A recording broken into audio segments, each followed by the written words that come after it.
రీసెంట్గా ఆంధ్రప్రదేశ్ రాష్ట్రంలో పాస్టర్ ప్రవీణ్ పగడాల గారి మరణానికి సంబంధించి కావచ్చు, ఆ మరణానికి సంబంధించి వస్తున్నటువంటి అనేక రకమైనటువంటి వార్తలకు సంబంధించి కావచ్చు, రీసెంట్గా పొలిటికల్గా జరుగుతున్నటువంటి మార్పులకు సంబంధించి వారి మాటల్లో అడిగి తెలుసుకునే ప్రయత్నం చేద్దాం. నమస్తే గురూజీ. After long time. అవునండి. ఎలా ఉన్నారు? ఈ మధ్యకాలంలో అసలు ఒంట్లో బాగుండట్లే. ఆ ఒంట్లో బాగుండట్లే అనేదానికి కారణము వయసు మీద పడుతుంది. ఇంతకు ముందులాగా అంత స్పీడ్గా లేదు అనేది నాకు ఇప్పుడిప్పుడే అర్థమవుతోంది. ఓకే. ఇంతకు ముందు నా ఇంటర్వ్యూలో చాలా సార్లు చెప్పాను గురూజీ, అయ్యా వార్ధక్యము అనేది కేవలం శరీరానికే ఉంటుంది, మనసుకు ఉండదు అని. కానీ ఇప్పుడు మనసుకు కూడా వార్ధక్యం వస్తుంది అన్నది నాకు అర్థమైంది.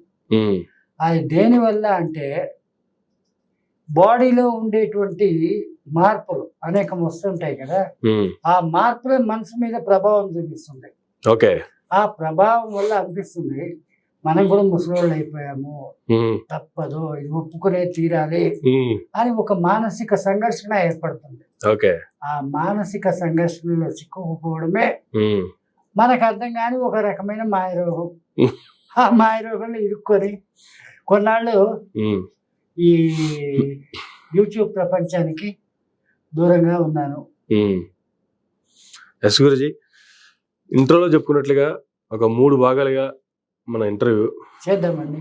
ముందుగా పాస్టర్ ప్రవీణ్ గారి మరణానికి సంబంధించి మాట్లాడుకుంటే, అసలు ఆ మరణం జరిగినటువంటి విధానం కావచ్చు, మరణం జరిగిన తర్వాత మొదటి 2 రోజులు ఆయన కోసం వచ్చినటువంటి ఆయన ఫాలోవర్స్ కావచ్చు, జరిగినటువంటి ర్యాలీలు కావచ్చు, ఆయన గురించి మాట్లాడినటువంటి మాటలు కావచ్చు, ఆ తర్వాత 2 రోజుల తర్వాత చూసుకుంటే ప్రభుత్వానికి సంబంధించి కొన్ని సీసీ ఫుటేజ్ వీడియోలు రిలీజ్ చేయడం కావచ్చు, అతను ఇలా చేశాడు, లేదంటే బార్ షాప్లకి వెళ్ళాడు, మందు కొనుక్కొని మత్తులో వెళ్ళాడు, వద్దన్నా కూడా డ్రైవింగ్ చేసుకుంటూ వెళ్ళిపోయాడు, ఎస్ఐఎస్ ఒకరు ఆపారట, ఆపినా కూడా వీళ్ళు కట్టేద్దామని చెప్పి తాడు తీసుకురావడానికి వెళ్ళేటప్పటికీ ఇతను వెళ్ళిపోయాడట. ఇటువంటి రకరకాల కామెంట్లు వస్తున్నాయి. అసలు ప్రవీణ్ గారి గురించి ఏం చెప్తారు? మరణం సంబంధించి ఏం చెప్తారు? నన్ను అడిగితే నేను ఒకటే చెప్తానండి, ఆయన ఒక మత బోధకుడు. ఆయన క్రిస్టియన్కి సంబంధించిన వాడా, ముస్లింకి సంబంధించిన వాడా, హిందువుకి సంబంధించిన వాడా అన్నది ఇక్కడ ముఖ్యమైన సబ్జెక్ట్ కాదు. ప్రవీణ్ పగడాల అనంటే ఎవరైనా అనుకునేది హిందూ అనే అనుకుంటారు.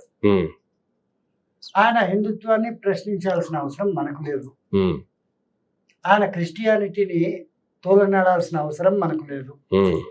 ఆయన ఖురాన్కు సంబంధించినటువంటి విషయాల మీద కూడా ఎంతో బాగా మాట్లాడారు. ఆయన తరపు ఇంటర్వ్యూస్ కూడా నేను చాలా వరకు ఆయన చనిపోయినాడు అని చెప్పి తెలిసిన తర్వాత నేను ఆయన ఇంటర్వ్యూస్ ని కానీ ఆయన తరపు మాట్లాడే విధానం గురించి కానీ చూస్తే నాకు ఆయనలో నచ్చింది ఏంటంటే ది గ్రేట్ హ్యుమానిటీ. ఆయన ఏ మతమైనా కావచ్చండి, ఆయన మృతికి నేనైతే మాత్రం నా తరపు నేను పక్కా హిందువుని, కట్టరి హిందువునే అయినా కానీ ప్రగాఢమైన సంతాపాన్ని తెలియజేస్తాను ఒక మనిషిగా. ఇక్కడ నేను చూసినటువంటి ఈ ఎపిసోడ్స్ లో నాకు అర్థమైంది ఒకటేనండి, ఎక్కడో మొదలై ఎక్కడికో వెళ్తోంది. ఇది క్లారిటీ.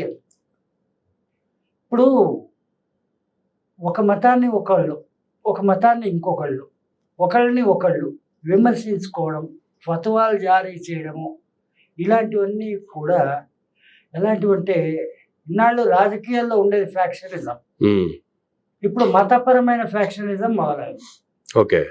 ఈ మతపరమైనటువంటి హత్య రాజకీయాలు మొదలైనవి. అంతకు మించి దీన్ని విపరీతార్థాలతోటి ముగిస్తున్నటువంటి కన్క్లూషన్స్ కనబడుతున్నాయి.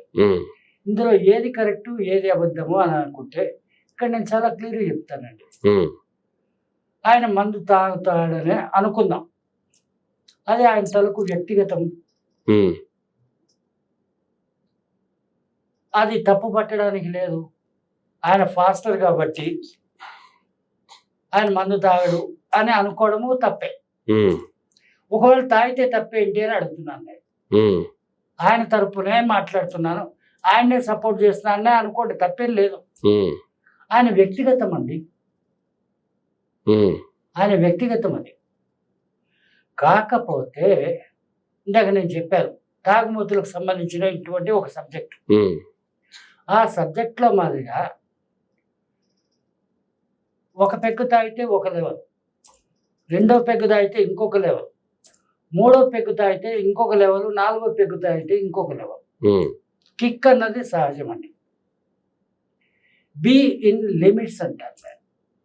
ఆ లిమిట్ దాటినప్పుడే అనేకమైన ప్రమాదాలు కొనసాగుతాయి. ఉమ్, అఫ్ కోర్స్ నేను కూడా చాలా క్లియర్గా చెప్తున్నానండి. ఉమ్, నేను కూడా బండి డ్రైవ్ చేస్తే కూడా ఇక్కడి నుంచి ఎక్కడి దాకా పోతాను, పుట్టపర్తి, అంతమించి బెంగళూరు దాకా కూడా పోతుంటాను నేను ఓకే. కార్లో, సెల్ఫ్ డ్రైవ్లో.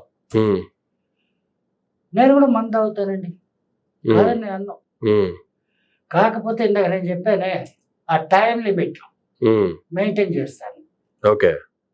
దానివల్ల తొందరగా నాకు కిక్ ఎక్కదు. ఉమ్, అంతకు మించి I will be in control, not uncontrol. ఉమ్, అన్నిటికీ మించి నేను ఇక్కడి నుంచి బయలుదేరుతాను అనుకోండి, హైదరాబాద్ నుంచి. ఉమ్, ఉదయం ఒక 10 గంటలకు బయలుదేరుతాను ఉమ్, బై కార్. నాకు మధ్యలో ఒక హాల్ట్ ఉంటుంది. ఇది మన జోగులాంబ డిస్ట్రిక్ట్కి సంబంధించి ఒక గ్రామం లాంటిది, రోడ్ సైడ్ దాబా. ఉమ్, అది అక్కడికి చేరేటప్పుడు ఒక 3:30-4 అవుతుంది. ఓకే. అక్కడి నుంచి ఒక్క అడుగు కూడా ముందుకు వేయనండి. ఉమ్, ఎందుకు వేయను అని అంటే, చెప్పాను కదా, నాకు క్యాట్రాక్స్ వచ్చింది, నైట్ పూట కన్ను కనబడదు, ఇలాంటివన్నీ చెప్పాను కదా. ఏదైనా సరే ఇవి ఈరోజు మన స్టామినా ఇంతే, ఉమ్, మన కెపాసిటీ ఇంతే ఉమ్, అని అక్కడితోటి స్టాప్ చేసేసి బండిని ఉమ్, ఆ రోజు నైట్ ఒక మంచి లాడ్జ్లో, అదే చెప్పాను రోడ్ సైడ్ దాబా అని చెప్పి, ఆ లాడ్జ్లో నైట్ స్టే చేస్తాను, నైట్ నిద్రపోతాను. ఉమ్, మళ్ళీ ఉదయము స్టార్ట్ చేస్తాను ఒక 7:30-8కి. ఉమ్, మధ్యాహ్నం 3 లోపల చేరిపోతాను పుట్టపర్తికి. ఉమ్, ఇది సేఫ్ జర్నీ అంటాను నేను. ఓకే. మందు తాగినా సరే, తాగకున్నా సరే, ఉమ్, నైట్ పూట జర్నీ ఏమాత్రము సేఫ్ జర్నీ కాదు. ఉమ్, అది ఆయన చేశాడు. ఇప్పుడు ఆ వీడియోలు ఏదైతే ఉన్నాయో సీసీ కెమెరాల్లో వచ్చింది, ఉమ్, అది నిజము కావచ్చు, అబద్ధం కావచ్చు, చెప్పలేం. ఉమ్. ఎందుకంటే మనం ఎవరు కూడా ప్రత్యక్షంగా మనం పోయి చూడలే. అంటే ఇవే నిజాలు అని చెప్పి ప్రభుత్వానికి అదే సంబంధించినటువంటి కొంతమంది బయట పెడుతున్నారు. ఆ పాయింట్కే వస్తున్నా. ఆ, ఒక టీ స్టాల్ వాడు టీ తాగిపించి, మంచినీళ్ళు తాగిపించి, అయ్యా మీరు బాగా అలసిపోయారు, నైట్ ఇక్కడ రూమ్ తీసుకోండి, కావాలంటే నేను రూమ్ ఏర్పాటు చేయిస్తాను ఉమ్, అని చెప్పి ఎంతో మంచిగా చెప్పాడు. అక్కడ ఉండేటువంటి పోలీస్ ఆయన కూడా మనిషి తాలూకు పరిస్థితిని చూసి, ఆ అబ్బాయి చెప్తోంది కరెక్టే కదా, నైట్ స్టే చేయండి అని చెప్పాడు. ఉమ్, లేదు నేను పోవాలి అన్నాడు. ఈ తొందరపాటుతనమే ఆయన తాలూకు మృతికి అసలైన కారణం. ఓకే. ఆయన మందు తాగితే కారణమా, ఉమ్, ఎవరైనా మర్డర్ చేస్తే కారణమా ఉమ్, అన్నది కాదు, ఆయనలో ఉన్న ఆ తొందరపాటే కారణం. ఉమ్, నాకు తెలియగలుగుతానండి, ఎంత మతబోధకుడైనా, ఎంత పిచ్చ వచ్చినా, ఏమైనా నైట్తో నైట్ ఒక ఊరికి చేరాల్సిన పని ఏంటి చెప్పండి? ఉమ్, రాజమండ్రికి పోవాలన్నది ఆలోచన. ఉమ్, ఆ నైటు సుమారుగా 11:30కో ఏమో జరిగింది అని చెప్పి అంటున్నారు. ఉమ్, అది తెల్లవారి 7 దాకా కూడా ఎవరు గుర్తించలేకపోయారు అంటున్నారు. ఉమ్, మరి ఆయన మరణించింది బై యాక్సిడెంట్ అనుకుందాం, ఉమ్, లేదా అతిగా తాగటం వల్ల అనుకుందాం. ఉమ్, ఉదాహరణకి ఉమ్, ఆ నైట్ పూట జర్నీ చేయడం వల్ల కదా ఇన్ని రకాల ఓకే. వివాదాలన్నీ చెలరేగినాయి. ఉమ్, ఇక్కడ కూడా నేనేమంటాను,